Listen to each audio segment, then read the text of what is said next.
on 1019 WDET FM. I'm Tia Graham, and this week on the Metro, we're joined by Jake Neer of Automotive News. He is the prodigal son who's done so many different things here. You created or co-created Detroit Today. You also co-created Mishmash Podcast, which you can still listen to today. Jake, welcome to the Metro. Thank you. Day two. A slight correction. I didn't co-found Detroit Today. I can't take that. Okay. But I worked on it for very, very long time, and it feels like it was your baby, though. Yeah, I was an intern here not long after it was created, many iterations ago.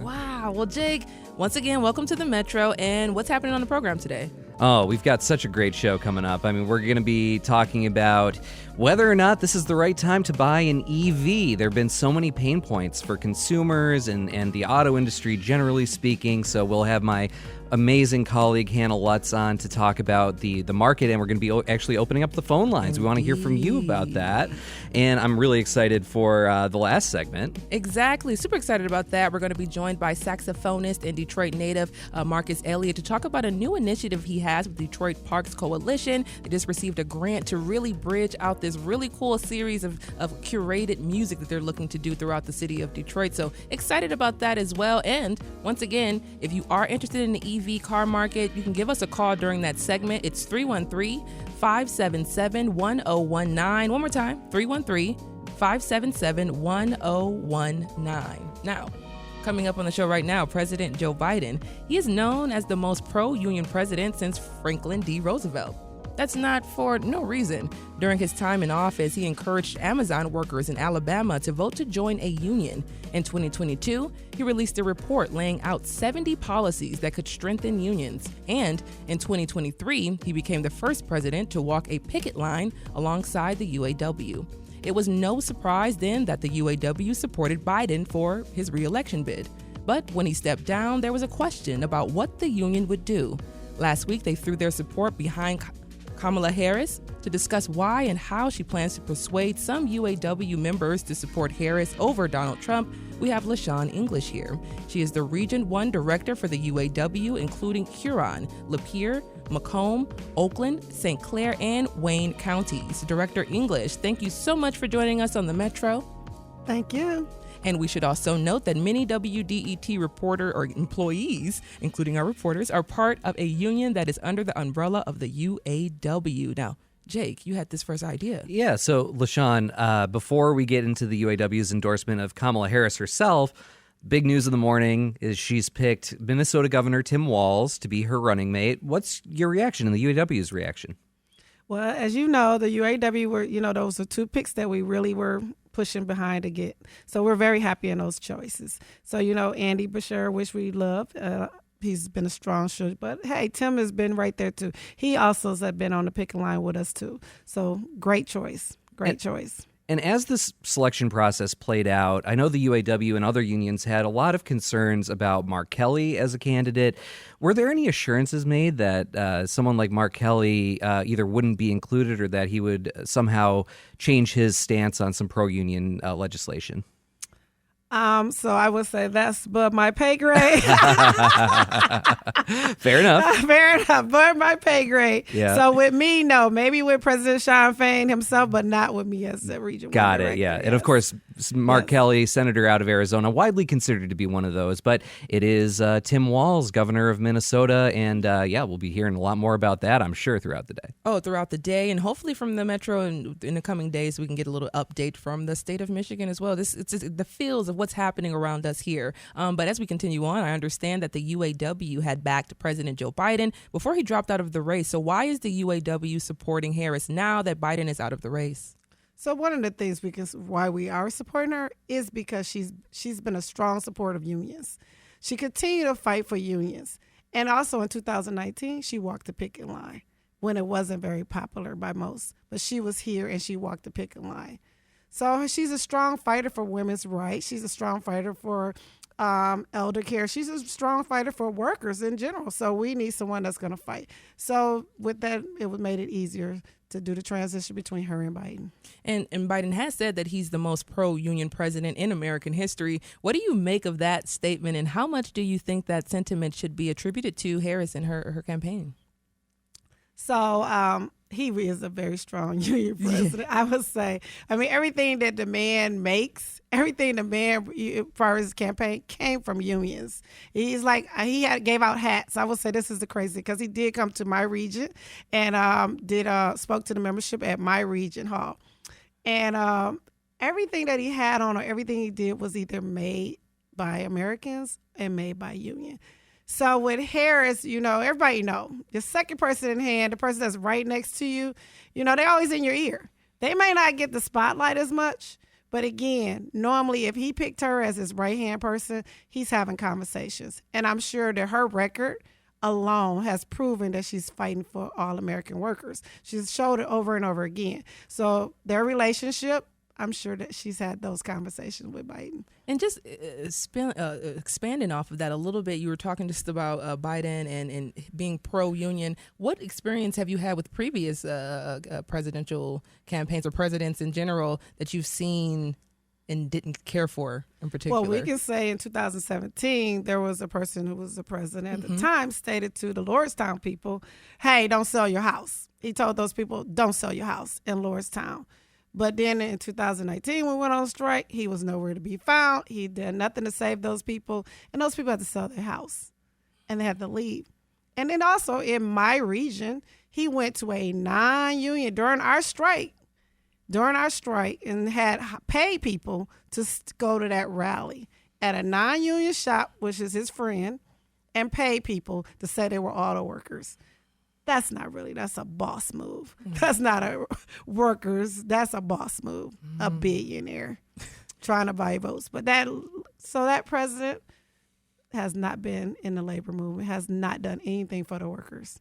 If you're just tuning in, we're speaking with LaShawn English, Region 1 Director for the United Auto Workers. We're talking about the UAW's endorsement of Kamala Harris for president. And what do you want from Harris in particular? What kinds of ways are you hoping that she supports union workers in this country, other than what we've been seeing from Biden so far? That Pro-Labor Act. That's important. That's one of our top priorities, the Pro-Labor Act. Because, that will slow down our organization. The workers need to be able to organize. The weak workers need to be able to join unions very easily. To continue with the National Labor Department, to continue putting the right people in that place, so when people do join unions, we don't have problems of getting first contracts. The OSHA, we need health and safety, because the last administration before Biden was in there were people that he got rid of and put in non-worker friendly people in those positions. So we hope she continue that path. Parental leave. We need to expand on those things. The Family Medical Leave Act needs to be expanded very heavily. Our bodies. We don't need anybody to tell us what to do with our bodies. She's been a fighter for that a long time. But we hope that when she becomes president, she continues that fight. Because we don't want to go back. We won't go back. So, yes. Something we've heard from her campaign rally, her campaign calls, we won't go back. We're not going back. So, just to clarify a little bit, what is the Pro-Worker Act? What would it do? Well, it allows people to join unions easily. It would be, so that way, when you clearly want a union, you don't have to go through this whole back process. And then you have to sit up there with the companies, sit up there, threatening members when they join, take a long time to get a contract, fire those workers. No, the PRO Act will help us with that. And expanding on that, the UAW is right in the middle of a really historic push to organize non-American automaker plants in the South. Mm-hmm. You have one big win in Chattanooga, one loss at Mercedes in Alabama, but it's still ongoing. So something like the Pro-Worker Act, for one thing, how would that help? And also maybe talk about the stakes of this election on that campaign. So we only lost by 300 votes out of 5,000. So in Vance, Alabama. In Vance, Alabama. So that goes to show how important people and the workers feel they're important to join in a union, to have a voice in their workplace. It's very important to have a voice in your workplace. If you listen to the workers, you're going to get the best product. You know, it's no more corporate greed. You're going to get the best product when you have a union. What bothers me is that people don't want to be in, owners don't want a union, because having a union actually as an owner, it makes your life easier. It really do, you know, but that goes to corporate greed. Having this PRO Act allows people to actually have a voice in their workplace, to actually say what's at stake. And it also helps to keep jobs in America too, you know, because you're having a voice at the table and things won't leave United States. You know, it's just so important to expand on the PRO Act.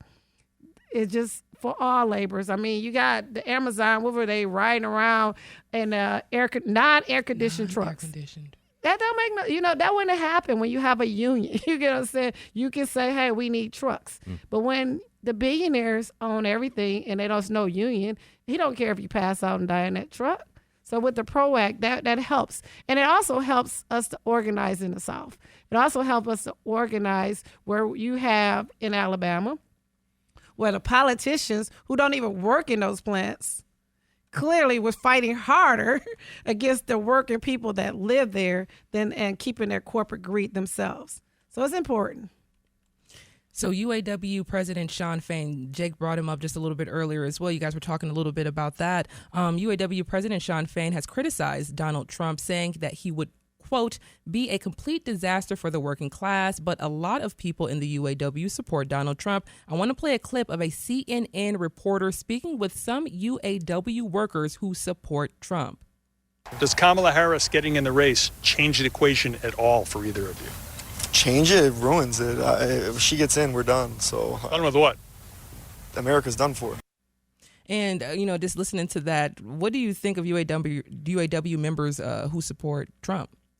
What I say to that, I say that me as a leader, we have to get the facts out.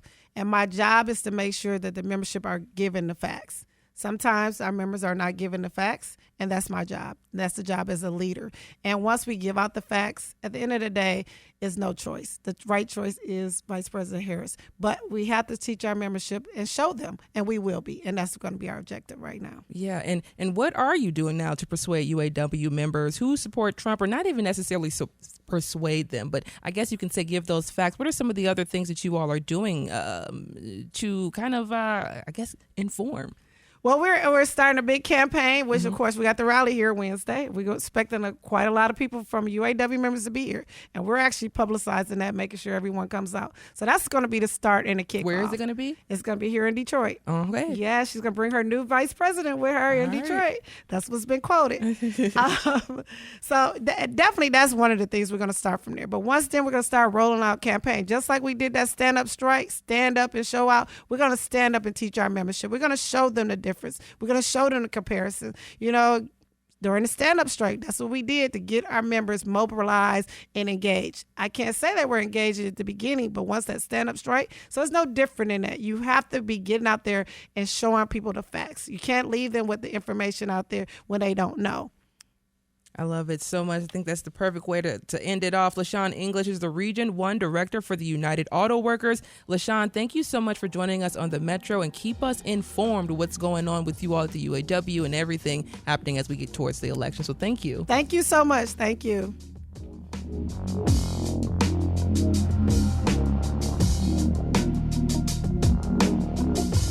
Coming up on the Metro, when is a good time to purchase an electric vehicle? We'll talk with a reporter who's been digging into that question and open the phone lines to you. Do you want to purchase an EV? What would make you get one? Do you have one already? What do you like? What maybe do you not like? What are the pain points? Call in and let us know. 313-577-1019. Again, that's 313-577-1019.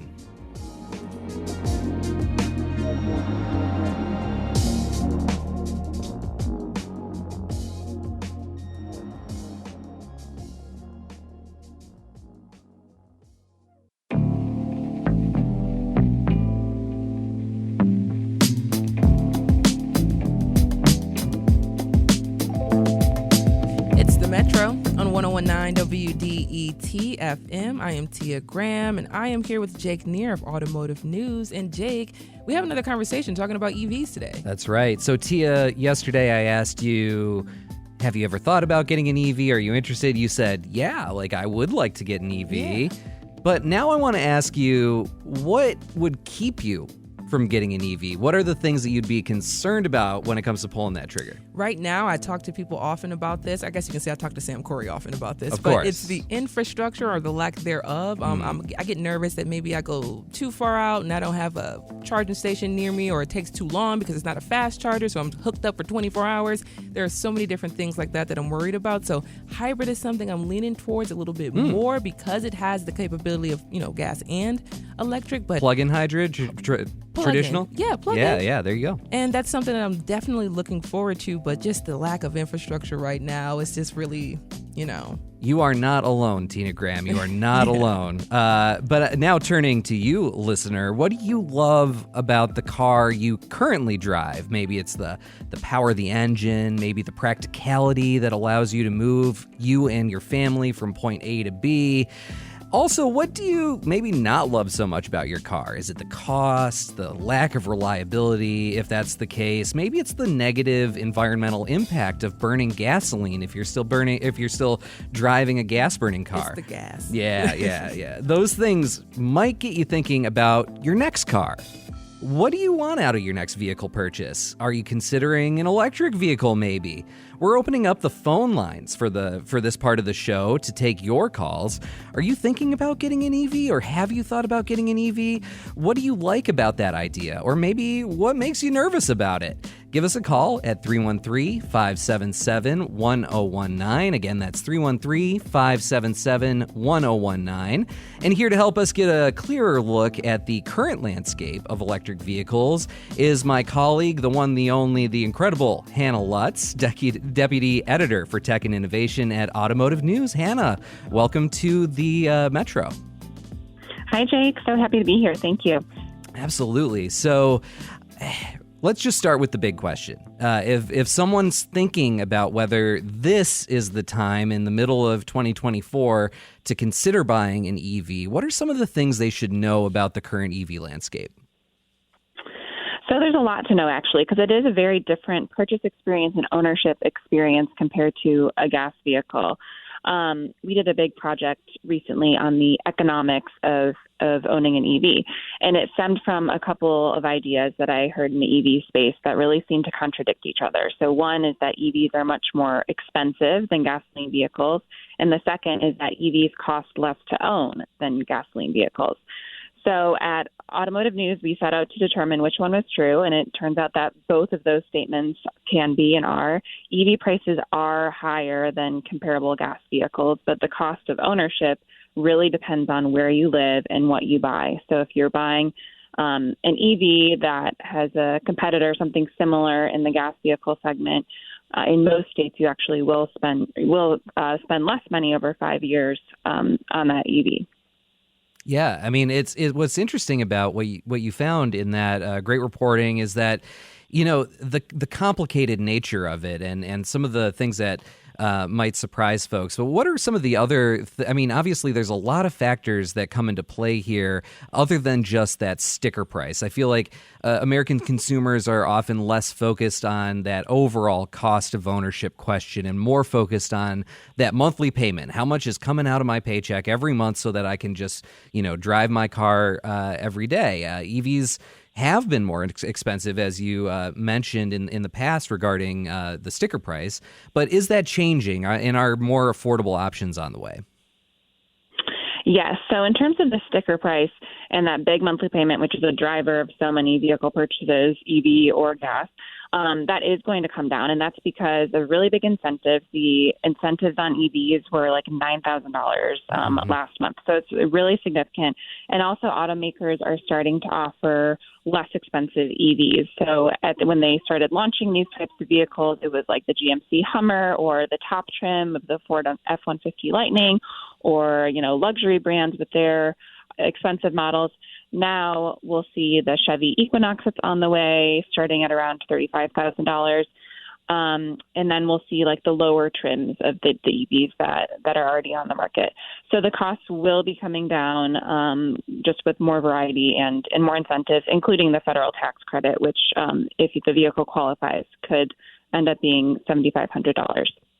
And Hannah, this is Tia. Welcome to the Metro. Cars have been really unaffordable. So you talked a little bit about that just now. Even used vehicles have increased a lot by price. And the average new car today sells for nearly $49,000. And I think about myself going into the market and looking for a vehicle, as you were just talking to. I'm wondering if the cars and the EV vehicles will ever get down to like a cash buy or cash car where it's $5,000, $10,000 off the lot and you kind of walk away with a nice EV vehicle. We see that in the near future anytime? Not in the near future. Hopefully someday. But really, the problem that the industry is trying to work through is the really high cost of batteries and battery materials. So, they have to source the lithium that goes into these batteries and the other metals and materials, which is a really daunting task, and most of it has to be done domestically. So they're really trying to set up a whole supply chain to build these batteries that go into electric vehicles, and that adds a lot of cost. So at this point, they're trying to get the cost down, trying to get to that $35,000 Equinox, for example. But beyond that, it could be a while because of the so many costs that they do have to cut. Oh, Hannah, thank you so much for that. And if you are just listening to us or joining us right now, we're speaking with Hannah Lutz. She is the Deputy Editor of Technology and Innovation for Automotive News. And right now we're going to go to a caller, actually. Brandon, welcome to the Metro. Thank you for calling. Hey, good morning. Thanks for taking my call. Indeed. So, Brandon, what's on your mind right now? Oh, I just heard that you were asking about opinions on consumer sentiment regarding EVs, and I thought I'd call in and give a perspective of having leased an EV about a month ago. It's the first electric vehicle I've owned, and I've been pretty happy with it so far. I mean, there's upsides, there's downsides, but overall, I think that it's the next step in technological advancement for vehicles. It'll probably be a while before the infrastructure catches up with where it is if I want to be able to use it as my only vehicle. But overall, it's superior to a gas vehicle. Yeah, and Brandon, talk a little bit more. What maybe is the biggest upside for you, and what is the biggest downside? Yeah, of course. Let's go with the downside first. I think that has to just be the public charging infrastructure. So the vehicle I leased is a Polestar, so I don't get access to the Tesla supercharging network, which I understand is a benefit that people have liked about that specific brand of vehicle. However, beyond that, the public charging infrastructure that exists is pretty rough. Mm-hmm. It's spotty, it's slow, it's unreliable. I charge my vehicle at home. I have a garage. I pull it in there at night and plug it in, so I don't personally have an issue with it. I can take it to Lansing and back. I can take it to Bay City and back. But if I were to try to go on a road trip, it would take a lot more planning because the infrastructure isn't there like a gas station where you can just pop off the freeway anytime you want and add 10, 15 gallons to your car. Yeah. The benefit, though, I think, partially cost. Part of this has to do with the federal incentives. I got a pretty good lease deal on it by getting that federal incentive. The payment that I have on it is frankly lower than an equivalent gas car, I think, simply due to that incentive. Yeah. And then, of course, charging it at home is cheap. I think I pay 15 cents per kilowatt hour to go from a close to empty charge to a close to full charge is about $15. So. Yeah, Brandon, thank you so much for the call, and thanks for letting us know what you're, what you're experiencing as a EV lessee right now. And I'm excited to hear more from callers about what they what they're experiencing, what they're thinking about as well. Again, 313-577-1019. Yes, exactly. We're coming up on a break right now, but we're going to continue the conversation with Hannah Lutz of Automotive News about purchasing and owning an EV, what it looks like, what it doesn't look like. Give us a call, like Jake said, 313-577-1019. Let us know what your thoughts are on this market right now. We'll be right back.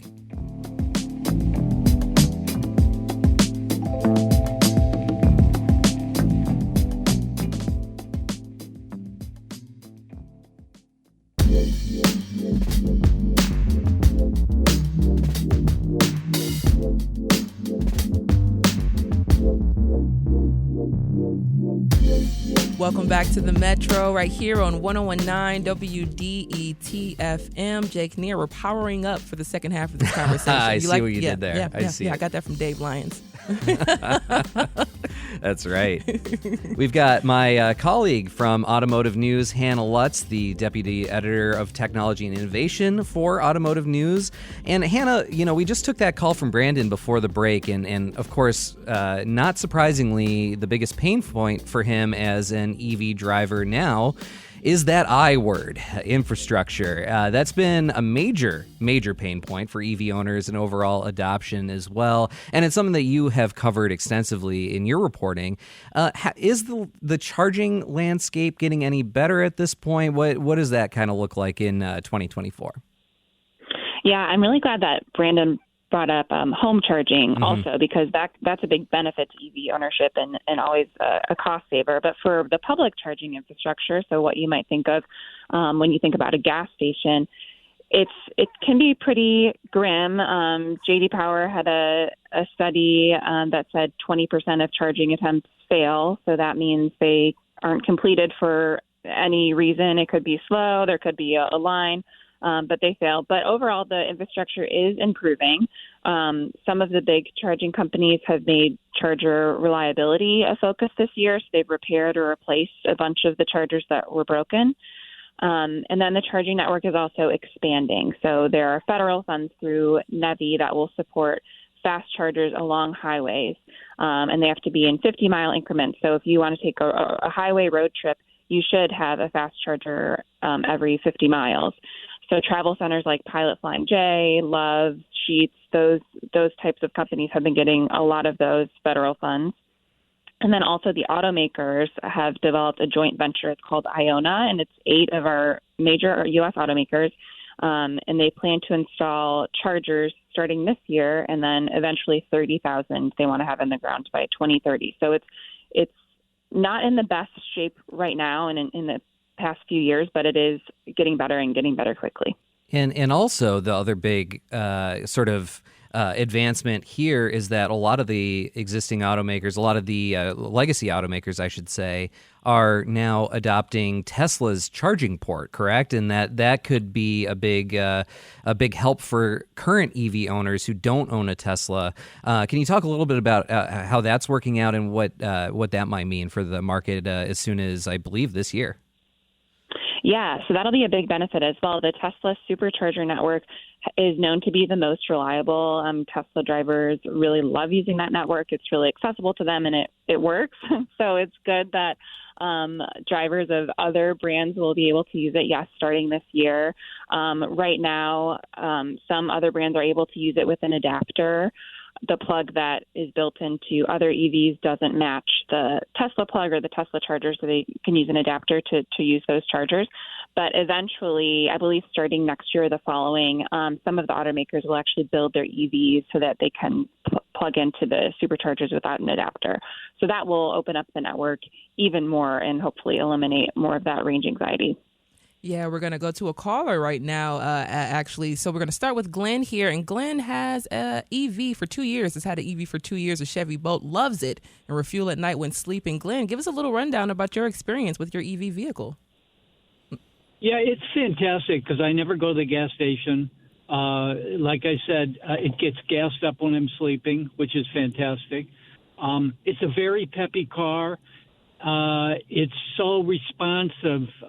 I use single pedal driving. So if you like a stick shift, this is just that great experience of being able to accelerate and decelerate with your accelerator. So I love that. Now on trips, this car, the Bolt, is probably one of the slowest charging cars. So trips, you really have to plan. And the network is getting a lot better, but I believe 20% is probably, as far as out of order, maybe a little bit optimistic. Last year, I've been on many road trips out east mostly, and the problem has been that a lot of them were not working. A year ago, it was probably 50%, but it may be around 20% now. And yeah, Glenn, a couple things. First of all, for listeners who might not know about one pedal driving or single pedal driving, face, Jake? Yeah, I saw Tia. She was like, "What is that?" So I mean, the first time I got to test drive a Ford Mach-E, Notice I didn't say Mustang there. That's my little feeling there about the use of the Mustang. But anyway, I'm right with you. You don't have to go not to further. editorialize. Right with you. But the first time I got to test drive one, it was in single pedal mode, but I didn't know it. So as soon as I pulled my foot off the accelerator, it started braking. And I was like, what is happening right now? What is going on? So basically, you don't have to go back and forth between the acceleration pedal and the brake. And you have an option. You don't have to drive that way. But a lot of people who start driving, even me, feeling a little uncomfortable with it at first, they get used to it really quick and really like it. So that's just sort of a unique thing about EVs that a lot of people might not know. Glenn and Jake, I just want to roll in here real quickly. Just ask both of you the question because you both have experience with it now. So what you're saying to me is you put your foot on the gas, you're driving, you take it off, the car stops, it starts to stop? It's braking, yeah. Whoa. Yeah. But Glenn, I am curious though, in terms of the charging experience, are you planning to get either an adapter for the Tesla superchargers?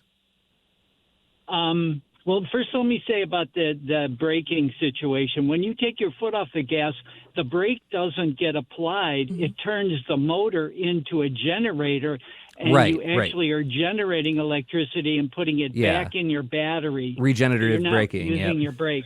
As far as the Tesla situation, I would love to.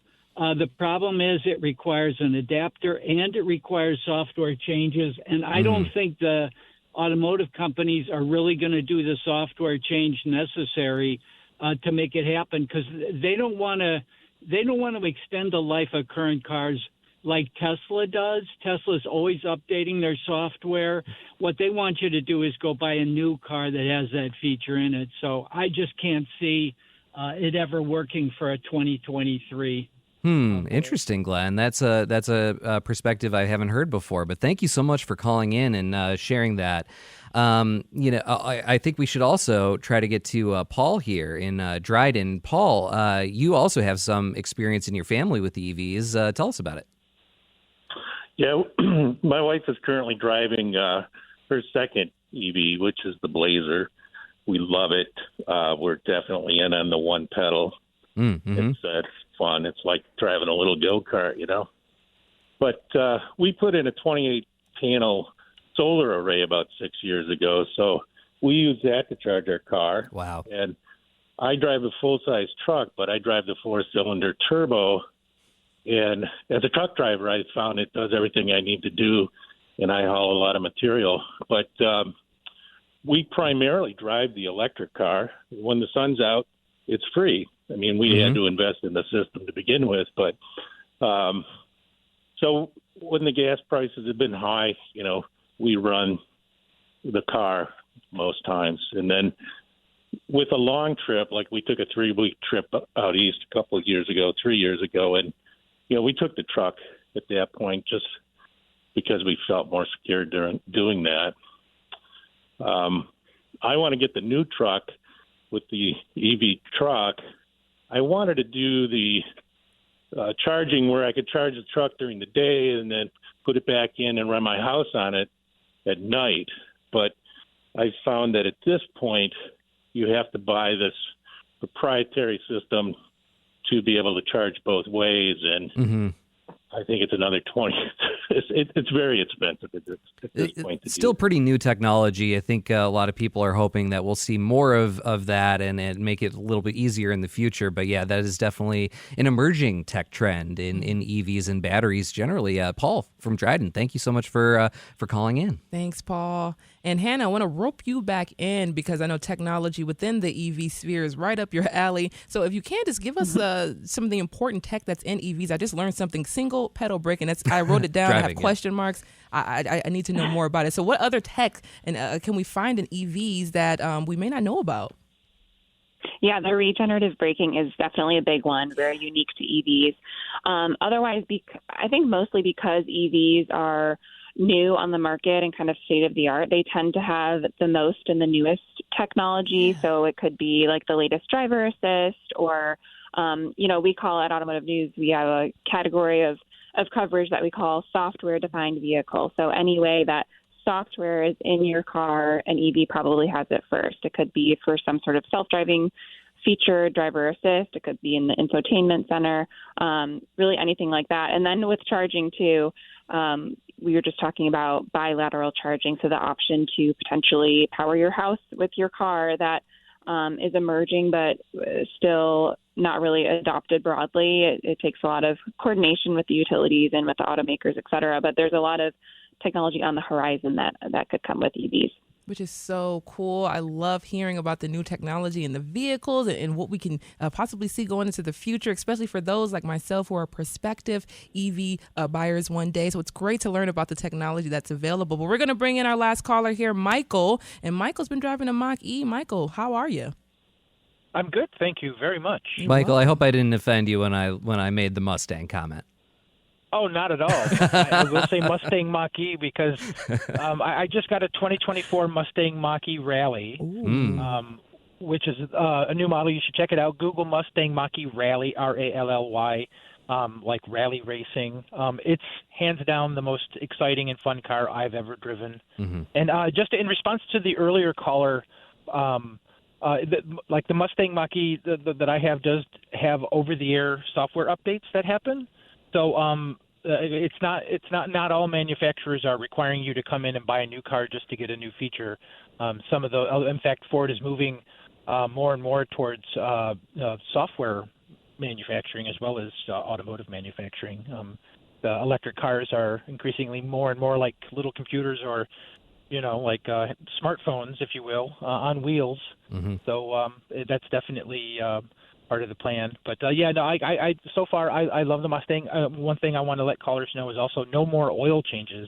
Ooh. I don't know if people realize besides never going to the gas station again, you never have to get an oil change. I think it's great. Well, and I want to bring Hannah in really quick. We're running out of time here, Hannah, but that is one of the things that you covered in your reporting here is all of the maintenance that you don't have to put into an EV. That really factors into that overall lifetime cost of ownership that in most states actually makes EVs more affordable over their life, right?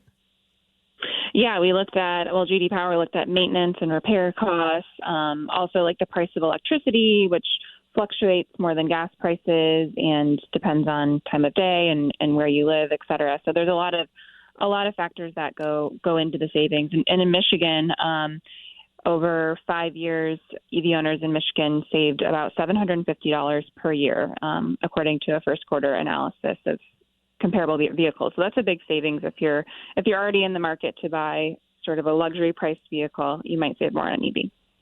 Hannah Lutz is Deputy Editor of Technology and Innovation for us at Automotive News, my colleague over there at Automotive News. Hannah, thank you so much for joining us here on the Metro. Thank you, Jake. It was fun. And you can also see all of Hannah's reporting at autonews.com.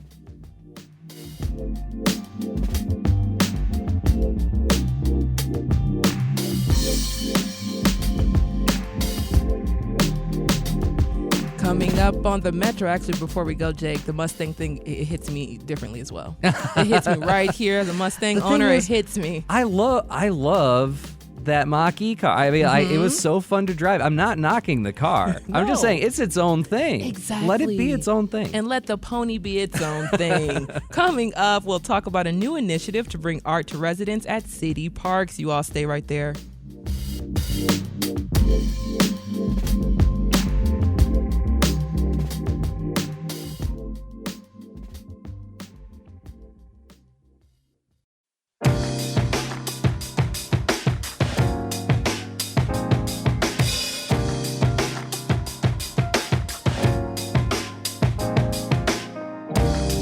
Welcome back to the Metro on 101.9 WDET FM. I am Tia Graham here with Jake Neer of Automotive News. Jake, parks. Love them. Love them so much. Do you often go to the park with your kids? Oh, my goodness. It seems like every day we're walking, getting outside, getting that sunshine, and getting them tired before bedtime. Oh, yeah. Oh, yeah. It's one of my favorite things to do as an aunt. Get them tired and then get them into bed. But access to the arts is not equally distributed. Whether it's painting, sewing, or in this case, music, art hasn't been something many Detroit kids can easily engage with. And that's partly because it takes money to make art available. Detroit-based saxophonist, composer, and educator Marcus Elliot wants to bring art to Detroit's parks, music art. The Joyce Foundation, in collaboration with the Detroit Parks Coalition, gave Marcus a grant to curate Sounds from the Park, a project meant to use music to tell stories about Detroit's parks and neighborhoods. To tell us a little more about this new initiative, we have Marcus Elliot here. He is an instructor of jazz saxophone at Wayne State University and the director of the Creative Arts Orchestra at the University of Michigan. Marcus, welcome to the Metro. Hey, Tia. Thanks for having me. Of course. And then also with us in studio is Ian Solomon. He is the Community Engagement Manager from the Detroit Parks Coalition. Ian, welcome to the Metro in person. Yes, thank you. So glad to be here in the flesh. In the flesh. I love it. And before I get started, I always ask folks if they're from the city of Detroit. Marcus, you're from the city. What part? I'm in Rosedale Park on the west side. All right. And then, Ian, are you from the city? East side, but I've been all over Metro. All over Metro. I love it so much. So, Marcus, we're going to start with you. Explain to us what Sounds from the Park is expected to be. What should we know? Yeah, so Sounds of the Park is a project that I'm leading, and basically the whole idea of the project is to really celebrate and honor the parks that we have here in Detroit, these beautiful spaces that we have. I think we're in a really interesting time in the history of Detroit, especially when it comes to our parks. We're seeing them kind of evolve into this new phase that they're in, and I think a really important time for us to really embrace these beautiful spaces that we have and to celebrate them. So my idea is to do that through music, to do performances and to connect with the different communities that are linked to the parks. And so that's the idea. And Marcus, just sticking with you, you talked a little bit about why the park system, we're seeing them grow and expand, but what was your park growing up? Which park did you go to as a kid? So, I spent a lot of time at Belle Isle coming up. That was kind of our main thing. I had a lot of family reunions. I come from a really big family. We're actually coming up on our 79th family reunion. So we've done a fair amount of those at Belle Isle. So that's probably the one that I have the closest connection to. 79? Yeah. Wow. The Long Lowry family reunion. Shout out to Long Lowry family. That's what's up. That's amazing. I love to hear that. So, Ian, we're going to bring you into the conversation when we talk about the things that we've been seeing in the activations in the park system. Throughout the city of Detroit, they're kind of becoming the third space for a lot of different things that we're seeing. So how would this money help support this cool initiative, the money that you received from the Joyce Foundation?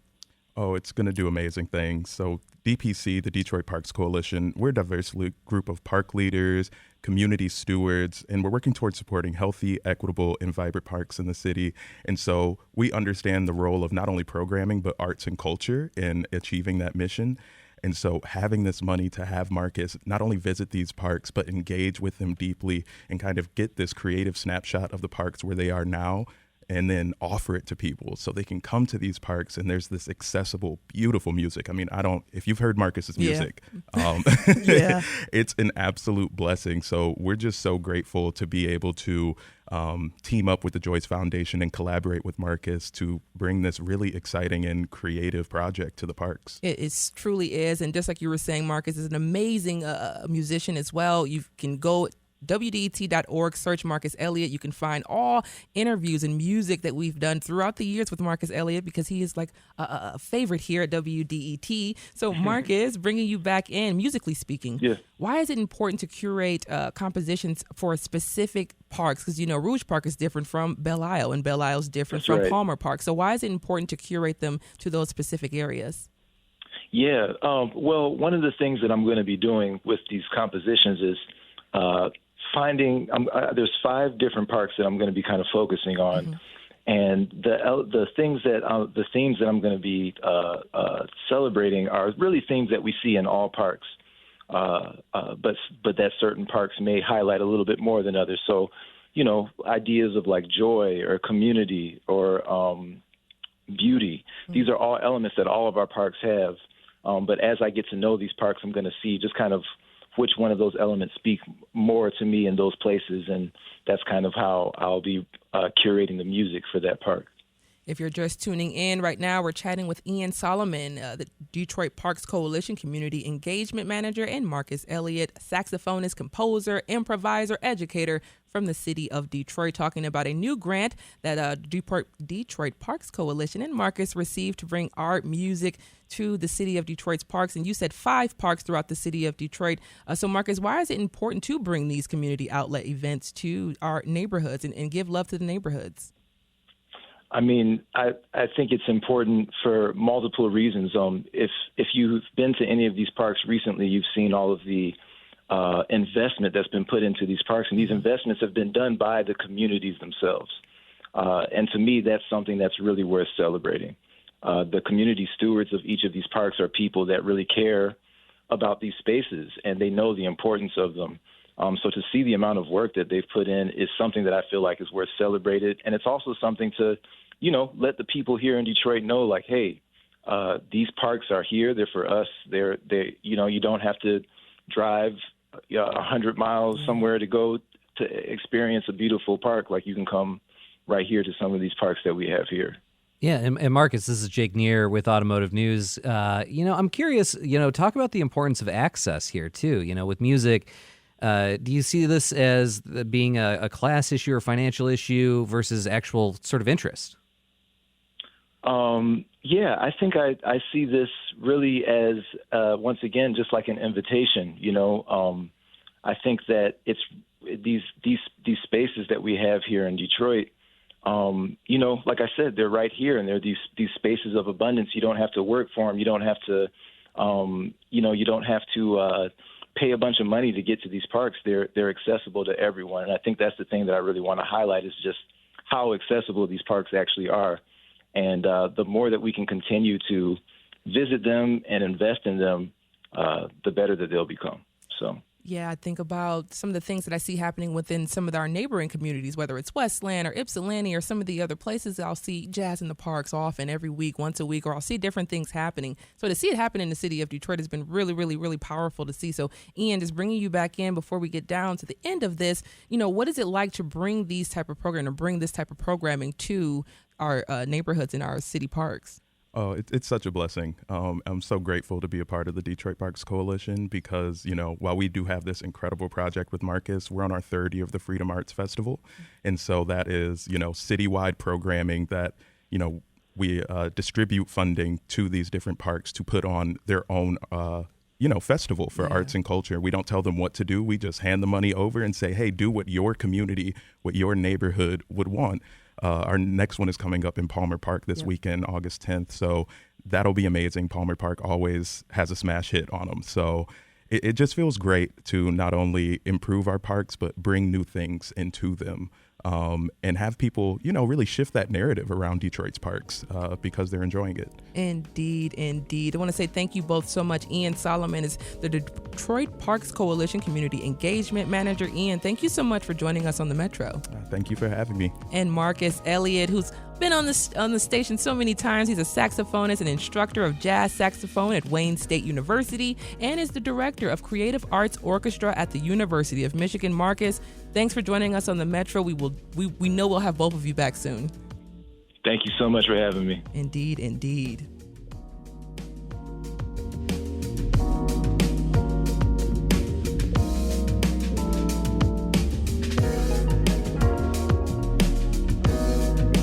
And before we go, just to let you know, the WDET listener survey is back, and we want to hear from you. Share your thoughts and how you could win some neat WDET swag. It's quick, it's anonymous, and you'll be helping us serve you better. Take the survey now at WDET.org, and thank you. Indeed, thank you. That's the Metro for Tuesday, August 6th. You can listen to recent episodes online at WDET.org and make sure to subscribe to the podcast on your favorite platform. The show is also on YouTube if you like listening that way. The show is produced by Sam Corey, David Lyons, and Jack Philbrandt with additional production support from Sydney Walkley. And our engineer is Nate Bender. Music's done by Sam Bobian and Will Sessions. This is WDET FM, Detroit Public Radio, your connection to news, music, and conversation. Thanks for listening. Get out and vote. Jake and I will be back tomorrow.